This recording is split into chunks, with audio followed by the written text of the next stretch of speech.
The stellar nexus was the biggest space station Hana Kim had ever seen. At 8 years old, she pressed her small nose against the thick glass window of the transport shuttle and watched the massive structure grow larger and larger. The station looked like a giant metal flower floating in the darkness of space. Thousands of lights twinkled across its surface like stars. "Mama, it's so big," Hana whispered to her mother, who sat beside her. Dr. Yeonji Kim smiled and placed a gentle hand on her daughter's shoulder. "Yes, it is. This station is home to people from many different worlds. You'll see creatures today that look nothing like us." Hana's eyes grew wide with excitement. She had studied alien species in her learning programs back on Earth, but she had never seen any in real life. Her mother was one of Earth's top scientists who studied alien life forms. This trip to the stellar nexus was important work for her mother, but for Hana, it was the greatest adventure of her young life. The shuttle docked with a soft thud. Other passengers began gathering their belongings and moving toward the exit. Hana saw her first alien as they walked through the docking tunnel. It was tall and thin with blue skin and 4 arms. The creature's eyes were large and golden. When it noticed Hana staring, it made a sound that might have been laughter and waved all 4 hands at her. Hana giggled and waved back. Her mother squeezed her hand gently. "Remember what we talked about," Dr. Kim said softly. "Be polite and respectful. Some of these beings are very different from us, but they have feelings just like we do." The main corridor of the station was enormous. The ceiling stretched up so high that Hana had to tilt her head back to see it. Beings of all shapes and sizes moved through the wide walkway. Some walked on 2 legs like humans. Others had 4, or 6, or even more. Some floated in the air without touching the ground at all. A small robot approached them, its mechanical voice speaking in perfect English. "Welcome to Stellar Nexus. Dr. Kim, your quarters are ready in Section 7. The diplomatic reception begins in 2 hours in the Grand Atrium." "Thank you," Dr. Kim replied. She looked down at Hana. "We need to get ready for a very important meeting. All the ambassadors from different worlds will be there." Their quarters were small but comfortable. Hana had her own sleeping area with a window that looked out into space. While her mother prepared for the reception, Hana watched ships of strange designs arrive and depart from the station. Each one was different, built by beings who thought in ways completely unlike humans. When it was time for the reception, Dr. Kim put on her best formal clothes. She had brought a small dress for Hana in Earth's diplomatic colors of blue and white. "Now remember," her mother said as they walked toward the Grand Atrium, "this is a very important meeting. Stay close to me and be very quiet. These discussions could affect millions of people across many worlds." The Grand Atrium took Hana's breath away. The room was vast, with a domed ceiling that showed the stars outside. Beings from dozens of different species stood in small groups, talking in languages that sounded like music or chirping or sounds Hana had never heard before. Floating tables held food and drinks from many worlds. The smell was strange, but not unpleasant. Hana held tight to her mother's hand as they moved through the crowd. Dr. Kim stopped to speak with various ambassadors. Each conversation was translated by small devices that turned alien languages into English and English into alien languages. Hana listened as her mother discussed trade agreements and scientific exchanges. "The research station on Kepler 7 is producing remarkable results," her mother said to a creature that looked like a walking tree with silver bark. "Your people's knowledge of plant biology could help us grow food on desert worlds." The tree-like being made a sound like wind through leaves. The translator turned this into words. "We would be honored to share knowledge with Earth's scientists. Your species has shown great wisdom in caring for growing things." As the adults talked, Hana began to feel restless. The conversations were boring and she didn't understand most of what they were discussing. She looked around the huge room, taking in all the strange sights and sounds. That was when she saw something that made her heart hurt. Near the far wall, underneath one of the floating food tables, something small was hiding in the shadows. First, Hannah thought it might be a pet or a small robot. But as she looked closer, she could see that it was alive and moving in a way that seemed scared and hurt. Hannah looked up at her mother, who was deep in conversation with an ambassador who looked like a giant butterfly with crystal wings. Her mother had told her to stay close, but that small creature looked like it needed help. The 8-year-old girl made a decision that would change the course of galactic history, though she had no way of knowing it at the time. Moving carefully, through the crowd, Hannah made her way toward the far wall. The closer she got, the clearer she could see the small creature. It was about the size of a house cat, but it looked like a combination of an insect and a mammal. Its body was covered in soft fur that shimmered with colors like an oil rainbow.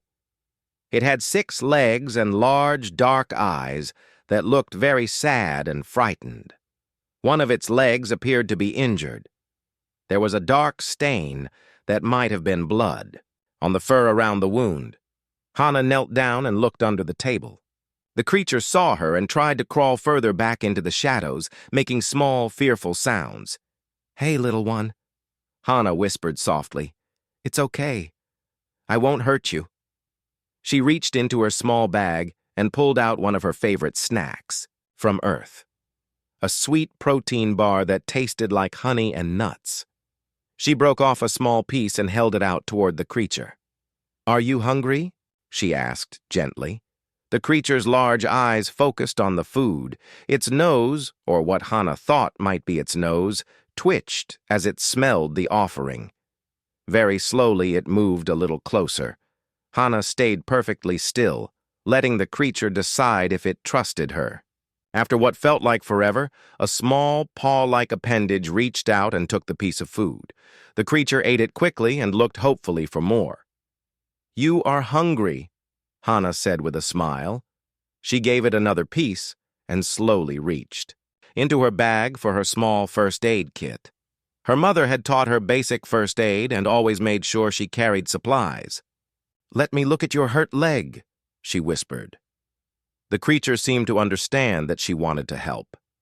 It let her gently examine the injured leg.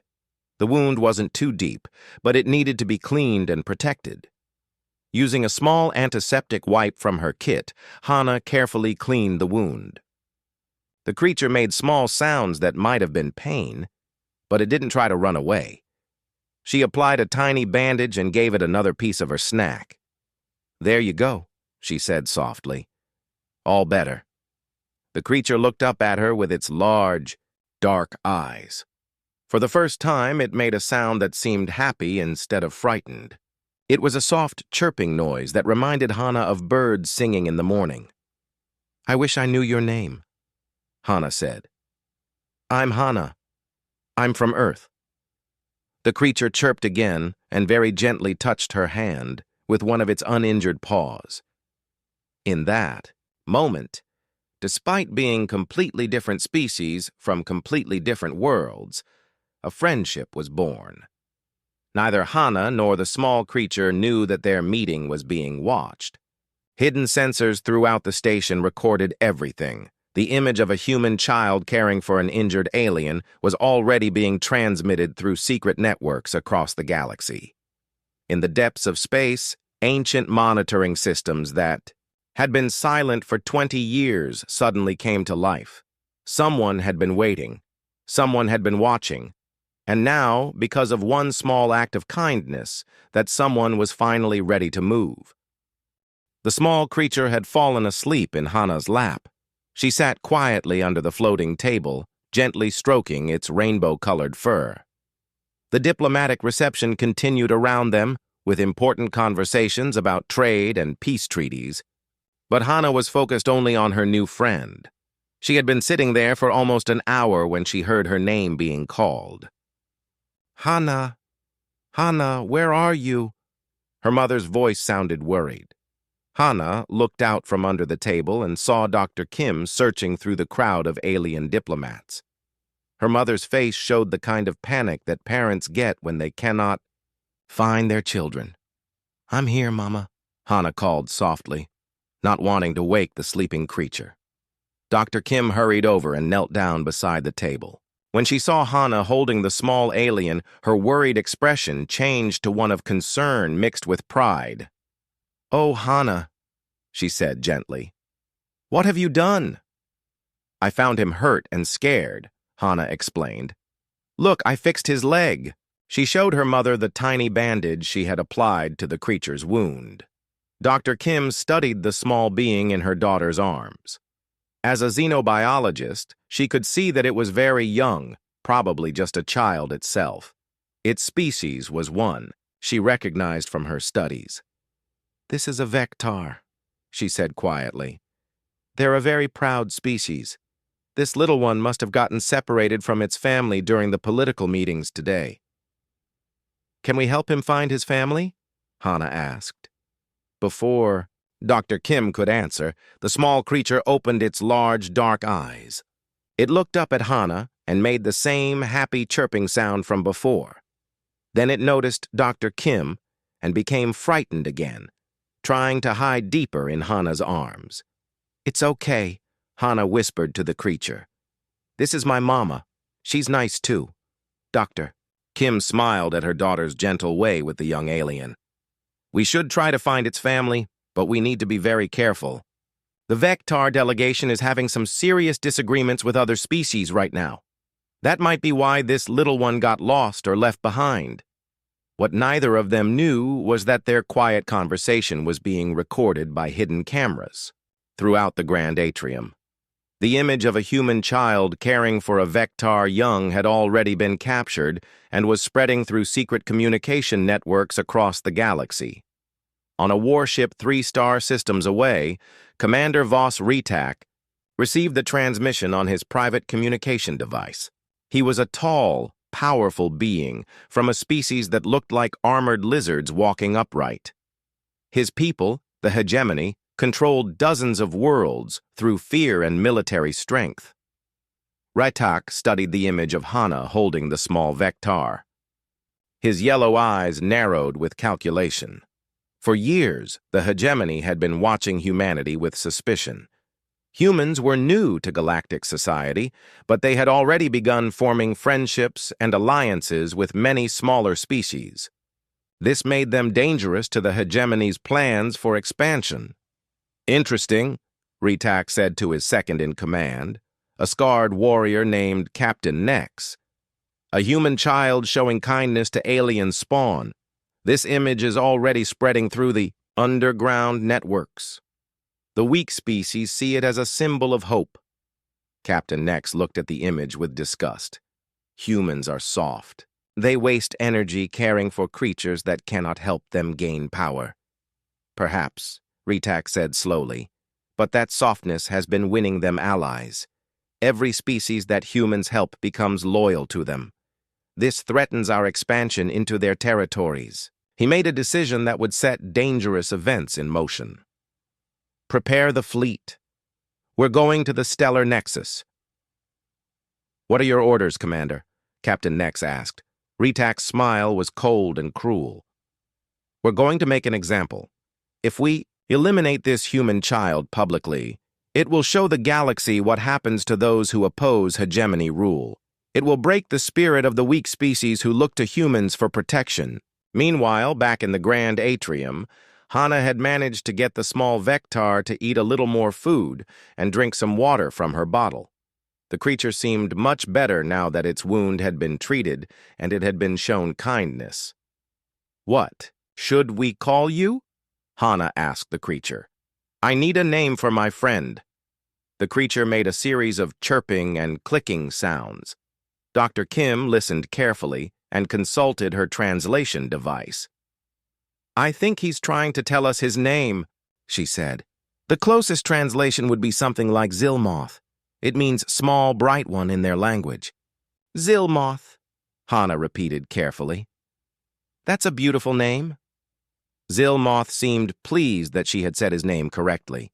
He chirped happily and nuzzled against her hand. Dr. Kim looked around the grand atrium nervously. She had noticed that some of the alien diplomats were looking in their direction and whispering among themselves. "We should probably try to return him to the Vectar delegation now," she said. But when they approached the area where the Vectar representatives had been meeting, they found it empty. A maintenance worker, one of the station's many robotic assistants, informed them that the Vectar delegation had left the station in anger after a dispute with the Trade Council. "They left one of their children behind?" Dr. Kim asked in shock. The robot's mechanical voice showed no emotion. The departure was sudden. Perhaps the young one was overlooked in the confusion. Hana held Zilmoth closer. They forgot about him? How could anyone forget about their baby? Dr. Kim felt a surge of protective anger, but she kept her voice calm, for her daughter's sake. "Sometimes adults make mistakes when they're upset. We'll take care of him until we can contact his family." What she didn't say was that she was beginning to suspect this wasn't an accident. Political disputes among alien species could be brutal, and sometimes the young were abandoned as a way of cutting political ties or avoiding obligations. As they prepared to leave the grand atrium with Zilmoth, neither Hana nor her mother noticed the small camera drones that had been following them. The images of their kindness toward the abandoned alien child were being transmitted across the galaxy in real time. On dozens of worlds, beings who had been helped by humans in the past watched the transmission with growing emotion. They remembered human doctors who had treated their diseases without asking for payment. They remembered human engineers who had fixed their broken ships and asked for nothing in return. They remembered human teachers who had shared knowledge freely with their children. But the images also reached darker places. In the command centers of the hegemony fleet, military leaders saw the same scenes and felt only anger.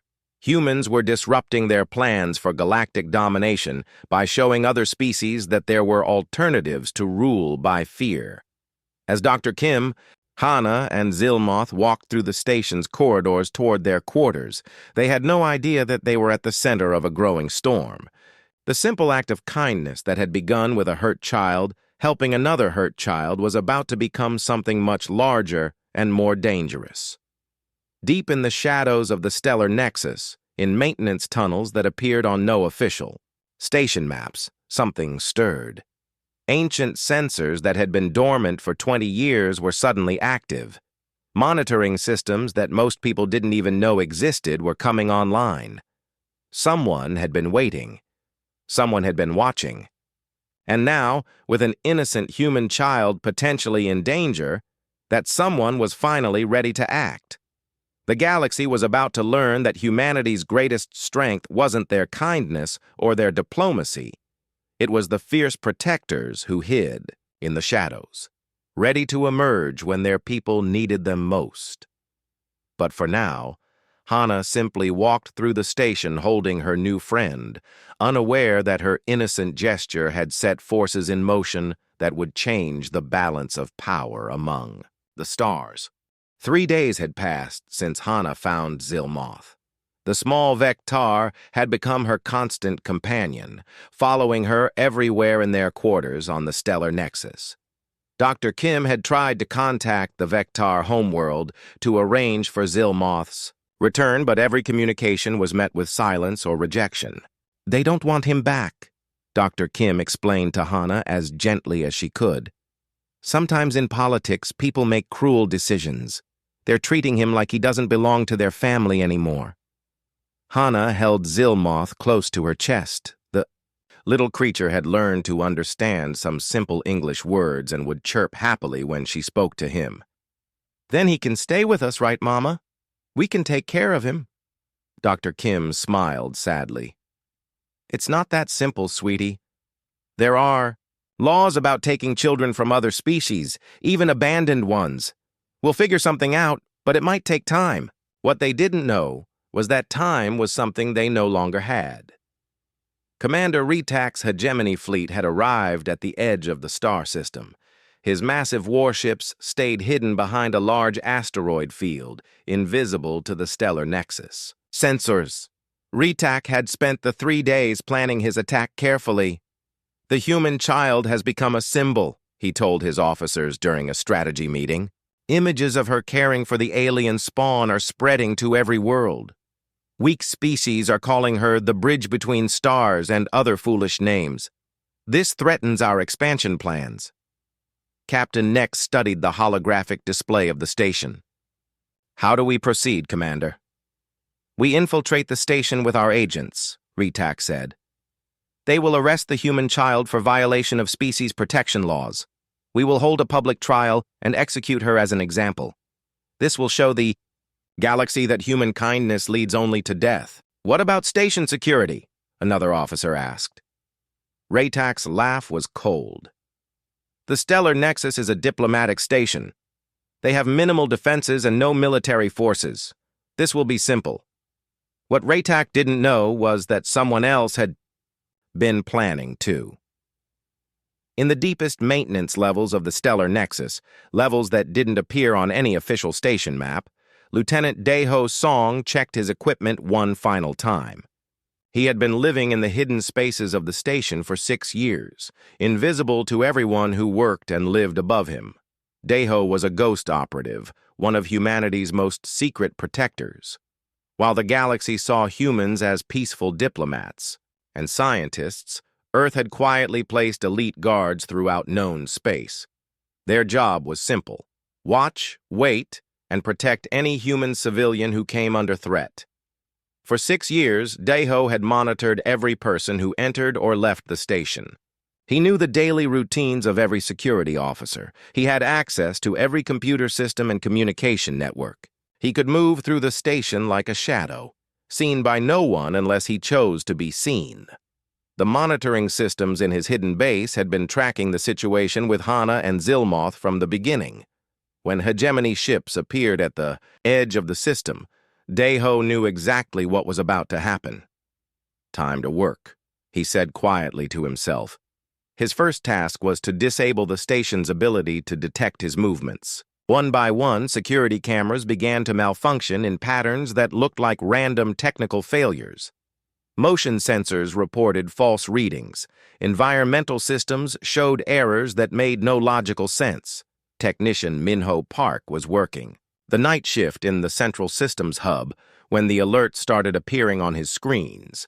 "What the hell?" he muttered, looking at the cascade of error messages. "Half the sensors on level 15 are down and the others are showing impossible readings." His supervisor, an older man named Taejin, looked over his shoulder at the displays. "Probably just another software glitch. This station is old. Run a diagnostic and reset the systems." Minho started the diagnostic programs, not knowing that each malfunction was actually Daeho systematically preparing for what was to come. The ghost operative was making himself invisible to the station's security while maintaining complete awareness of everything happening around him. Meanwhile, hegemony agents began infiltrating the stellar nexus. They came disguised as maintenance workers, visiting diplomats and trade representatives. By morning, they had positioned themselves throughout the station. Hana woke up to find Zilmoth curled up next to her, purring softly in his sleep. She smiled and gently petted his rainbow-colored fur. "Good morning, little friend," she whispered. Dr. Kim was in the main room of their quarters, working on her portable computer. She looked tired and worried. "I've been trying all night to find someone who will help us with Zilmoth's situation," she said. "The bureaucracy is making it very difficult." "It's okay, Mama," Hana said. "We'll figure it out. Zilmoth knows we love him." A chime sounded at their door. Dr. Kim opened it to find 2 beings in official station security uniforms. One was humanoid with gray skin and no hair. The other looked like a walking insect with multiple arms. "Dr. Kim?" the gray-skinned being asked. "I am Security Chief Vex. We need to speak with you and your daughter about the Vectar child." "Doctor." Kim felt a chill of fear but kept her voice steady. "Of course. Please come in." But instead of entering their quarters, The security officers stepped aside. Behind them were 4 more beings in the black uniforms of Hegemony Military Police. Dr. Yoonji Kim and Hana Kim, the lead Hegemony officer said in accented English. You are under arrest for violation of interspecies protection laws and interference with diplomatic processes. Hana moved protectively in front of Zilmoth, who had started making frightened, chirping sounds. We didn't do anything wrong. We were just helping him. The Hegemony officer ignored her words. The child will be tried publicly for her crimes, against galactic law. This will serve as an example to all who think they can interfere with proper order. Dr. Kim stepped between the officers and her daughter. You have no authority here. This is a neutral station. We have been given temporary jurisdiction by Station Command, the officer replied. He held up an official document. The trial will begin tomorrow in the Grand Atrium. All species will witness what happens to those who disrupt galactic stability. As they moved to arrest Hana, she cried out not for herself, but for Zilmoth. Don't hurt him! Please don't hurt him! He's just a baby! Even as the Hegemony agents dragged her away, Hana's concern remained focused on protecting her friend. This selfless worry, broadcast through the station's internal communication systems, was heard by beings throughout the stellar nexus. In the hidden depths of the station, Daeho Song heard the transmission and felt something cold settle in his chest. For 20 years, he had waited for a reason to emerge from the shadows. Now, with an innocent child facing death for showing kindness, that reason had finally come. The ghost operative began his final preparations. Tomorrow, the galaxy would learn that humanity's peaceful appearance hid something far more dangerous. They would discover what happened when someone threatened a human child who had done nothing but show compassion to those in need. In the darkness between the station's walls, a fierce protector prepared to step into the light. The Grand Atrium had been transformed into a courtroom. Hundreds of beings from dozens of species filled the viewing areas, most of them forced to attend by hegemony pressure. The morning light from the station's artificial sun cast long shadows across the floor. 8-year-old Hana stood in a defendant's cage that was far too big for her small body. The metal bars made her look even smaller and more fragile. Zilmoth had been taken away despite her tears and protests. She kept asking the translator device if he was safe, but no one would answer her. Commander Retak entered the atrium wearing his full military dress uniform, covered in medals and symbols of rank. He looked around at the assembled crowd with satisfaction. This public trial would be broadcast across the galaxy, showing everyone what happened to those who opposed hegemony rule. Citizens of the galaxy, Retak announced, his voice amplified throughout the atrium. We are here to witness justice. This human child has committed serious crimes against the natural order. She has interfered with the internal affairs of the Yai Vector species and disrupted diplomatic processes. In the viewing area, Dr. Kim sat under guard, forced to watch her daughter's trial. She had spent the night trying to contact Earth's embassy, but all communications had been mysteriously cut. She felt helpless and desperate. Hana looked up at Commander Retak with the clear eyes of a child who didn't understand why kindness was being called a crime. I just helped him because he was hurt, she said in her small voice. That's what you're supposed to do when someone needs help. Silence, Retak roared. Your interference has caused political problems between multiple species. Your so-called kindness has disrupted the balance of power that keeps peace in the galaxy. What Retak didn't know was that his words were having the opposite effect he intended. In the viewing area, representatives from dozens of species were remembering their own encounters with human kindness. The Altarian delegate recalled human doctors who had saved her people from a plague. The Zenthi representative remembered human engineers who had repaired their damaged homeworld for free. As Retak continued his speech about the dangers of human interference, the lights in the Grand Atrium suddenly went out. Emergency power kicked in, bathing everything in an eerie red glow. Murmurs of confusion rippled through the crowd. "Technical difficulties," Ritak announced. "Guards, restore the lighting." But before anyone could move, a voice spoke from the shadows behind the judge's platform.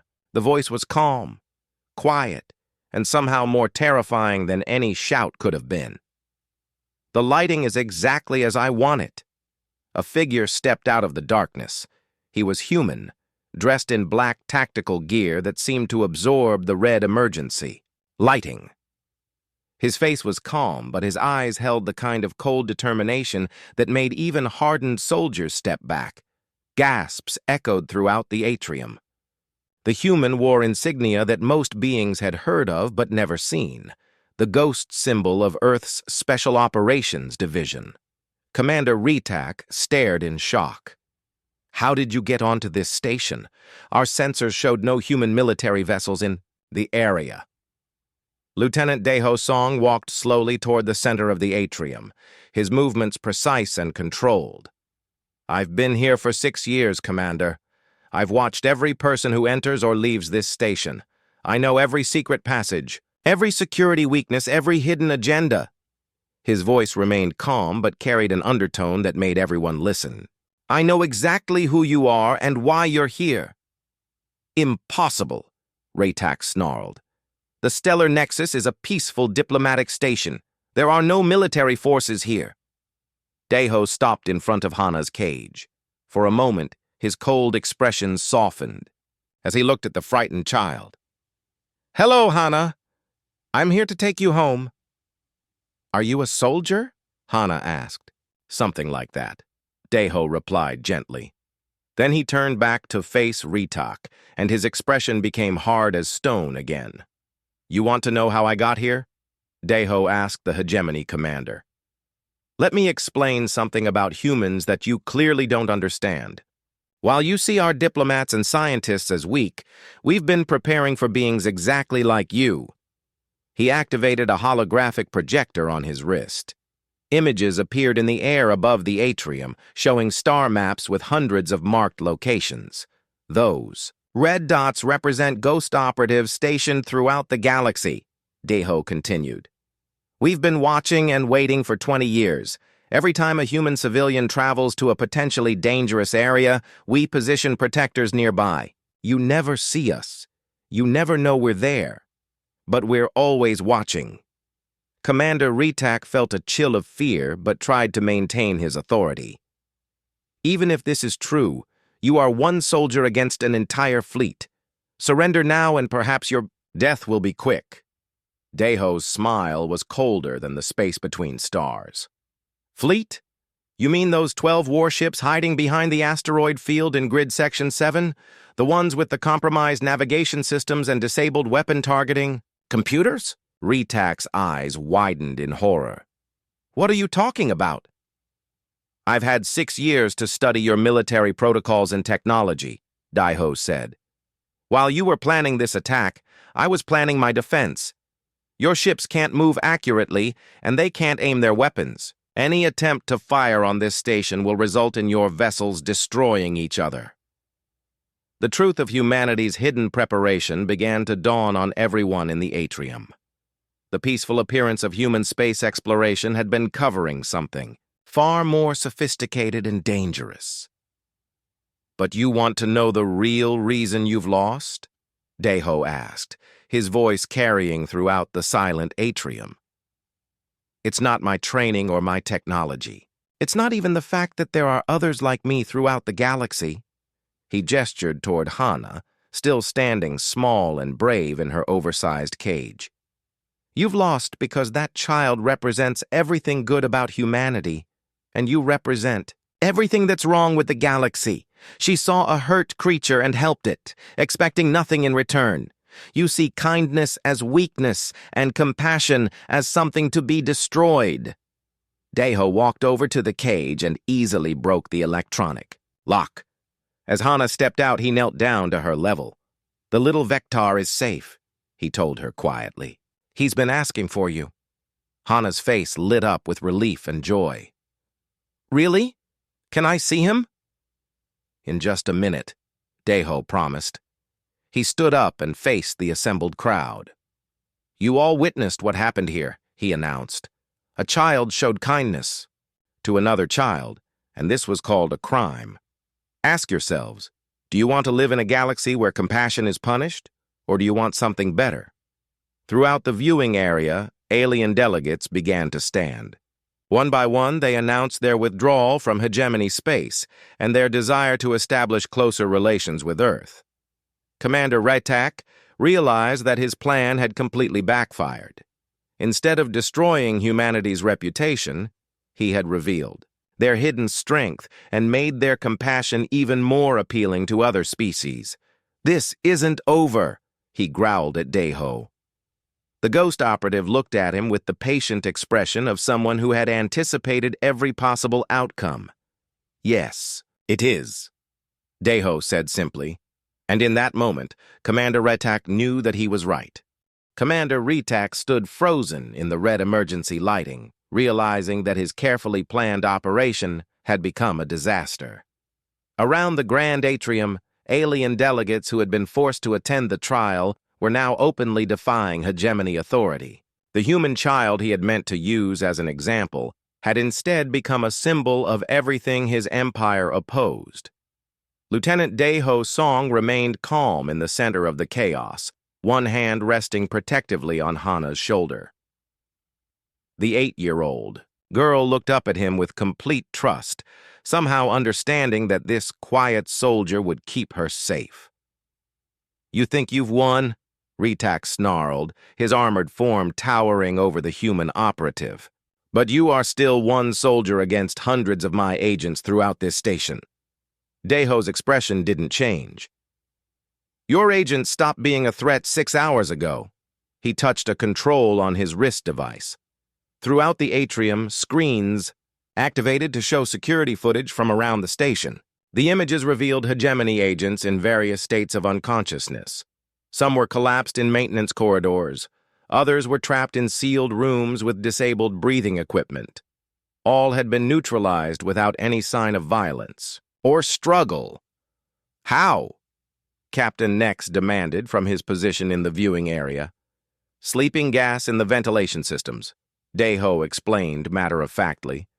"Targeted specifically at hegemony physiology. They'll wake up with headaches in a few hours, but they're no longer a concern." Dr. Kim watched from her seat in amazement. This quiet human soldier had single-handedly defeated an invasion force without firing a shot or harming anyone. It was the most perfectly executed defensive operation she had ever witnessed. But Deho wasn't finished. He activated another program on his device, and new holographic displays appeared above the atrium. These showed detailed intelligence files on every hegemony official present. "Since we're having a public trial," Deho said, his voice carrying clearly through the hushed crowd, "let's discuss some real crimes." The first display showed Commander Retak's military record. Images of destroyed planets, enslaved populations, and murdered diplomats filled the air. The evidence was overwhelming and undeniable. "Operation Crimson Dawn," Deho read from the files. 17 civilian colonies destroyed to make room for hegemony mining operations. Estimated casualties, 4.7 million beings. Retak's face darkened with rage. "That information is classified military intelligence. How did you obtain it?" "The same way we obtained files on every other war criminal in your command structure," Deho replied. "We've been watching and recording everything for 20 years, every illegal weapons test, every act of genocide, every treaty violation. We have evidence that could topple governments and end careers." He gestured to another display showing Captain Nex's record. "The Meridian Sector massacres. 300,000 refugees murdered after they surrendered under a flag of truce." Around the atrium, alien delegates stared at the evidence in horror. Many had suspected the hegemony of such crimes, but seeing the proof laid out so clearly was shocking. "Why show us this now?" asked the Altarian delegate, a blue-skinned being with golden eyes. Deho looked directly at her as he answered. "Because you all need to understand what you're really choosing between. On one side, you have an empire built on fear, murder, and oppression. He gestured toward Hana, who was watching the proceedings with wide, innocent eyes. On the other side, you have a species whose children risk getting in trouble just to help a hurt creature. The contrast was stark and undeniable. Every being in the atrium could see the difference between the cold brutality displayed in the hegemony files and the simple compassion that Hana had shown to Zilmoth.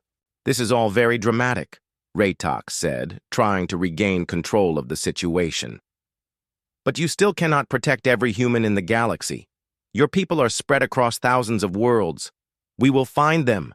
We will make them pay for this humiliation." For the first time since appearing, Daeho's calm expression showed a hint of emotion. It wasn't fear or anger, but something far more dangerous: certainty. "You don't understand what you're threatening," he said quietly. "Every human civilian in known space has a ghost operative watching over them. We've been preparing for this conversation for 2 decades. He activated one final display. This one showed a 3-dimensional map of the galaxy with thousands upon thousands of red dots scattered throughout hegemony space. Each of those dots represents a ghost operative in position," Daeho explained. "We're embedded in your command structures, your communication networks, your transportation systems. We know your military codes, your supply routes, your personal schedules." The scope of human infiltration was breathtaking. Raytok stared at the display in growing horror as he realized the true extent of what he was facing. "If any harm comes to any human civilian anywhere in the galaxy," Daeho continued, "those operatives will act simultaneously. Your entire empire will collapse in a matter of hours." "You're bluffing," Raytok said, but his voice lacked conviction. Daeho touched his device again. Throughout the atrium, communication screens activated to show live feeds from hegemony installations across the galaxy. In each feed, a human operative stood calmly in a critical facility: command centers, weapons factories, communication hubs, supply depots. "This is Ghost Operative Kane at Hegemony Fleet Command," came a voice from one feed. "Standing by for orders." "Ghost Operative Lisa at the Nexus Prime Weapons Facility," said another voice. "All nuclear warheads are under my control." One by one, voices reported in from across hegemony space. Each operative was positioned to cause maximum damage to the Empire's ability to function. The alien delegates watched in awe as they realized the true scope of humanity's protective network. While they had seen humans as peaceful explorers and scientists, Earth had been quietly positioning the galaxy's most effective special forces throughout known space. But perhaps the most impressive thing wasn't the military preparation. It was the fact that all of this had been done to protect people like Hana, ordinary civilians whose only crime was showing kindness to those in need. "You have a choice, Commander," Daeho said to Raytok. "Withdraw your forces, release all human civilians, in hegemony custody and leave us alone, or continue this path and watch your empire crumble." Raytok looked around the atrium at the faces staring back at him. Alien delegates who had once feared the hegemony now looked at him with disgust and contempt. His own officers seemed uncertain and afraid. The human child who was supposed to be his victim stood safely under the protection of the most dangerous soldier he had ever encountered. Everything had gone wrong. The simple execution of one innocent child had revealed the hidden strength of humanity and turned the entire galaxy against him. For the first time in his military career, Commander Raytok was facing an enemy he could not defeat through force or intimidation. He was facing the consequences of threatening a species that valued protecting innocence above all else. The fierce protector stood waiting for his answer, patient and unmoving as stone. But in his eyes, Raytok could see the promise of absolute destruction if he chose wrongly. The galaxy held its breath, waiting to see what would happen next. The silence in the grand atrium stretched on for what felt like forever. Commander Raytok stared at the holographic displays, showing ghost operatives positioned throughout his empire, each one capable of bringing down critical systems with a single Command. The faces of alien delegates around him showed a mixture of awe and disgust as they processed what they had learned about both human protective capabilities and hegemony war crimes. Lieutenant Daeho's song stood perfectly still, one hand, still resting protectively on Hana's shoulder. The 8-year-old girl looked up at him with complete trust, unaware that the fate of galactic civilization was being decided around her. Finally, Retak's shoulders sagged in defeat. "What are your terms?" he asked through gritted teeth. "Simple," Daeho replied. "All hegemony forces withdraw from this system immediately. All human civilians currently held in hegemony custody are released within 72 hours. Any future aggression against human civilians will result in the complete collapse of your empire." "And in return?" Retak asked. "We continue to pretend." "You're not worth our attention," Daeho said with cold efficiency. "Our operatives remain in place, but they take no action as long as you leave our people alone." Around the atrium, alien delegates began to whisper among themselves. The Altarian representative stood up from her seat. "If I may," she said, her golden eyes fixed on Daeho. "My species has experienced both hegemony oppression and human kindness. We formally request to establish closer diplomatic relations with Earth." The Zenthi delegate rose next. "As do we. Our children learn to read using books provided by human teachers. We will not forget such generosity." One by one, representatives from dozens of species announced their intention to break ties with the hegemony and seek friendship with humanity. What had begun as an attempt to destroy human influence was becoming the collapse of the hegemony's political power. Retak watched his empire crumbling around him, undone not by military might, but by the simple fact that people preferred kindness to cruelty. "This isn't over," he said to Daeho, though his words lacked any real threat. "Yes, it is," Daeho replied calmly. "The only question now is whether you're smart enough to accept that." As hegemony forces began their withdrawal, Dr. Kim was finally released from custody. She ran to her daughter and swept her up in a tight hug. "I'm okay, Mama," Hana said, hugging her mother back. "The soldier man protected me. But where's Zilmoth? Is he safe?" Daeho smiled at the child's priorities. Even after being threatened with execution, her first concern was for her alien friend. "He's waiting for you in your quarters. He's been very worried about you." As the crowd began to disperse, Daeho prepared to fade back into the shadows where ghost operatives belonged. But Hana tugged on his tactical vest to get his attention. "Thank you for protecting me," she said, with the sincere gratitude that only children can express. She reached into her small bag and pulled out one of her remaining snacks from Earth. "Would you like this? It's really good." For the first time in 20 years of operating in the shadows, the hardened ghost operative felt his composure crack slightly. This child, who had been threatened with death for showing kindness to an alien, was now offering to share her food with him. Daeho knelt down to her level and accepted the snack with grave formality. "Thank you, Hana. That's very kind of you." "Will I see you again?" she asked. "I'll be around," he said gently. "You might not see me, but I'll be watching to make sure you're safe." Dr. Kim approached them, her eyes bright with tears of relief and gratitude. "I don't know how to thank you," she said to Daeho. "Take care of her," he replied simply. "The galaxy needs people like your daughter. She reminds us all what we're fighting to protect." As they prepared to leave, Hana suddenly ran back to where Commander Retak was gathering his remaining officers. The hegemony soldiers tensed, but Hana simply looked up at the massive alien commander with her clear, innocent eyes. "I hope you learn to be nicer," she said seriously. "Being mean to people doesn't make you strong. It just makes everyone sad." Retak stared down at the human child, who had brought about the downfall of his empire through nothing more than compassion. For a moment, something flickered in his yellow eyes that might have been shame. Without another word, Hana returned to her mother, and they left the atrium together. The days that followed saw massive changes throughout the galaxy. The evidence, revealed by Daho Song, led to war crimes, tribunals that dismantled much of the hegemony's leadership. Dozens of species that had been oppressed under hegemony rule declared independence and sought protective alliances with Earth. But perhaps the most significant change was in how the galaxy viewed humanity. The peaceful diplomats and scientists were still there, still offering friendship and assistance to anyone who needed it.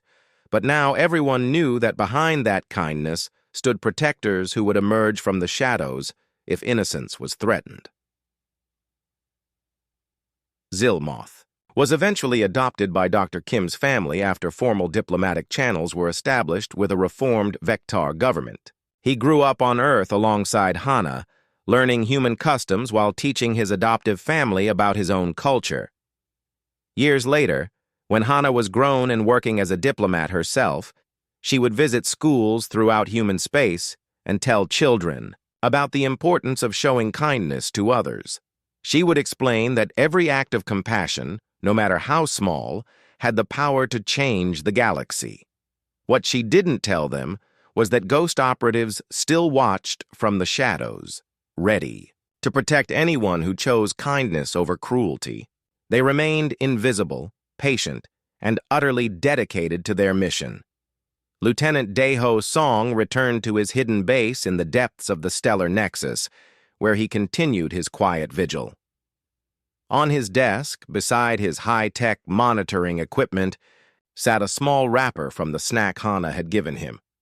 It served as a reminder of why he did his job, not for glory or recognition, but to protect the innocent souls who made the universe a better place simply by existing. The galaxy had learned an important lesson from the events at the stellar nexus. Humanity's greatest strength wasn't their technology or their military might. It was their unwavering commitment to protecting those who chose compassion over conquest, kindness over cruelty, and love over fear. In the end, an innocent gesture by a child had revealed the fierce protector that lived in the hearts of every human. And the galaxy was better for it. Sometimes the most powerful force in the universe isn't the warrior in the shadows, but the innocent light that calls them forth. And sometimes all it takes to change everything is one small act of kindness between two children from different worlds. The stars continued to shine, but now they shone on a galaxy where compassion was protected by those who understood its true value.